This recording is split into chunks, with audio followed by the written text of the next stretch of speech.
Hola queridos y queridas oyentes. Primero que nada, pedirle disculpas si esa introducción fue un poco larga y aburrida, pero quería mostrarle un poco de lo que se va a tratar este canal sobre distintas cosas, no solamente fenómenos paranormales asociados a espectros fantasmales, sino que también cosas relacionadas a la historia de los diversos países, ya sean mitos, leyendas u otras historias asociadas. Bueno, el día de hoy les traigo una historia que tiene como protagonista al Trauco, un monstruo legendario, místico y temible que habita en Chile. Pero no quiero darles más detalle. Prefiero que lo conozcan a través de este relato que están a punto de escuchar. Fernanda y Marcelo contrajeron matrimonio recientemente en una de las iglesias que hay en la ciudad de Santiago, capital de Chile. Luego de festejar con sus familias, ambos planearon tomarse vacaciones para celebrar su luna de miel. Ya tenían decidido desde antes que irían al sur de ese país, específicamente a la isla de Chiloé. Escogieron esa localidad porque ninguno de los dos la conocía y muchas personas se la habían recomendado. Además estaban en pleno verano, época que era menos fría y lluviosa en la isla. El siguiente paso de la planificación de su luna de miel fue buscar un lugar donde hospedarse. Después de ver entre varias opciones, escogieron una cabaña rodeada de hermosos bosques, deseando que ese fuera el lugar ideal para vivir una experiencia inolvidable.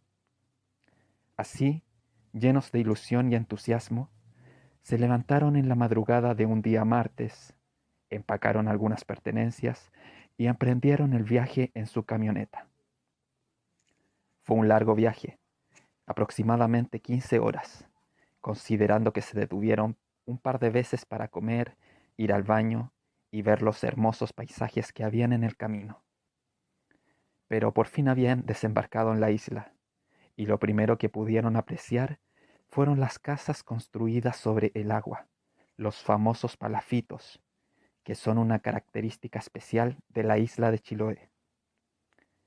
En el fondo de ese paisaje rústico, el cielo empezaba a oscurecerse, así que no se distrajeron más tiempo, porque aún tenían que llegar al lugar donde se iban a hospedar.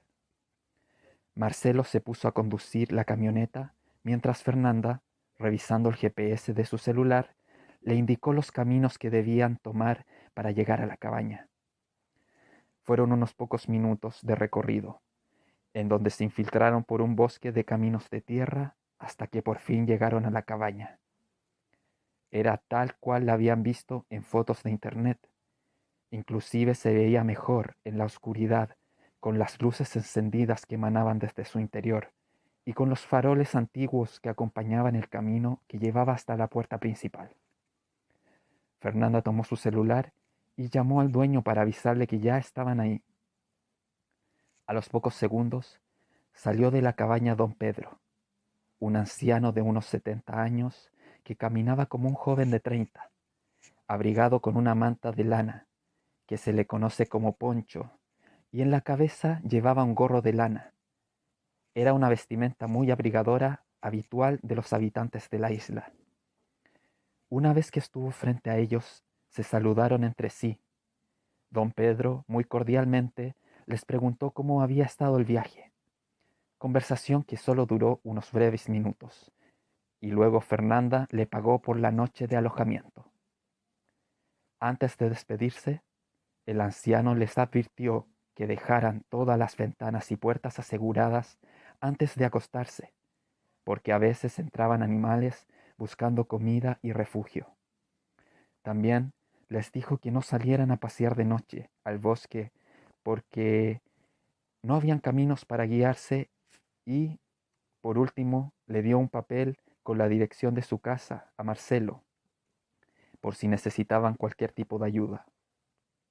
Sin decir más, don Pedro se subió a su pequeño auto escarabajo de los años 90 y se marchó dejando una estela de humo a su paso. Marcelo guardó el papel en el bolsillo de su pantalón. Luego abrazó a su esposa, rodeándola con sus brazos por el cuello, y le dio un largo beso bajo la atenta luz de la luna llena. Al entrar a la cabaña, notaron que el ambiente era igual de frío que afuera en la intemperie, pero descubrieron que había una chimenea y junto a ella leña seca. Así que con la ayuda de unos papeles de diario que había por ahí y unos fósforos, Fernanda encendió el fogón mientras Marcelo preparó té para los dos, y así pudieran entrar en calor. Abrazados junto al fuego, comenzaron a comentar las extrañas decoraciones que había dentro de la cabaña. Había muchos cuadros pintados al óleo, y en la mayoría de ellos había un personaje singular, una especie de ser enano, de rostro con rasgos humanos, pero desfigurados, y unos ojos negros, absorbentes y brillantes. Entre todas esas pinturas tétricas, también les llamó la atención una donde un hombre alto y apuesto arrastraba a una mujer que parecía desmayada sobre sus brazos. La cara del hombre era maligna y claramente no tenía buenas intenciones. Marcelo comentó a Fernanda que creía que el dueño de la cabaña tenía gustos muy desagradables, pero no recibió una respuesta, pues su esposa se había quedado dormida sobre su hombro. Claro, había sido un largo viaje y ambos necesitaban descansar. Así que Marcelo la cargó hasta la cama de la habitación principal y se recostó junto a ella. En un par de minutos, él también se quedó plácidamente dormido. En medio de la noche, Fernanda despertó abriendo los ojos de golpe.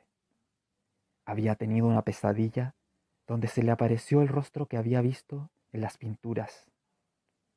Intranquila, se levantó con la intención de fumar un cigarro.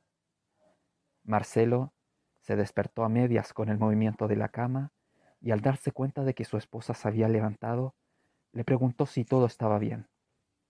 Ella le dijo que sí y que tan solo iba al baño y volvía enseguida. Fernanda llegó hasta la sala de estar y sacó de su maleta la cajetilla de cigarros y el encendedor.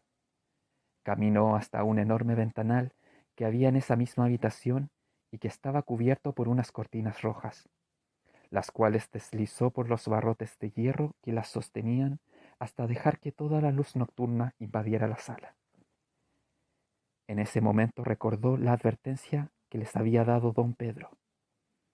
Pero como no iba a salir a pasear, no podría perderse, y si se quedaba fumando junto al ventanal, tampoco ningún animal entraría y no habría ningún problema. Pensado y hecho, la mujer abrió un poco el ventanal y se puso a fumar mientras escuchaba el fúnebre canto de los búhos. De pronto, vio de reojo una sombra moverse entre los árboles del bosque que había enfrente de la cabaña. Trató de enfocar la vista para descifrar qué animal era el que la visitaba, hasta que, junto a un tronco de un árbol, se encontró con unos ojos negros y lustrosos que reflejaban la luz de la luna llena. Fernanda reconoció de inmediato esos ojos. Eran los mismos que había visto en los cuadros del salón y los mismos de aquella pesadilla que había tenido.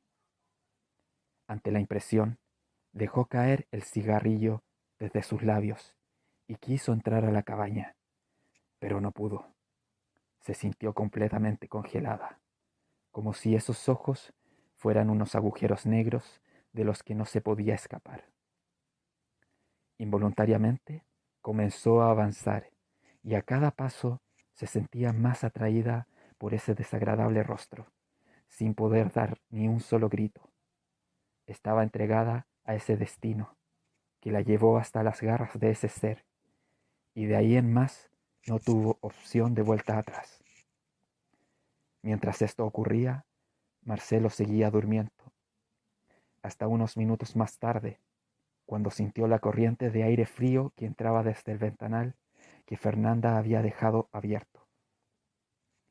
En ese instante, se medio despertó para arroparse con las sábanas, y luego cuando se volteó para abrazar a su esposa, se encontró con la sorpresa.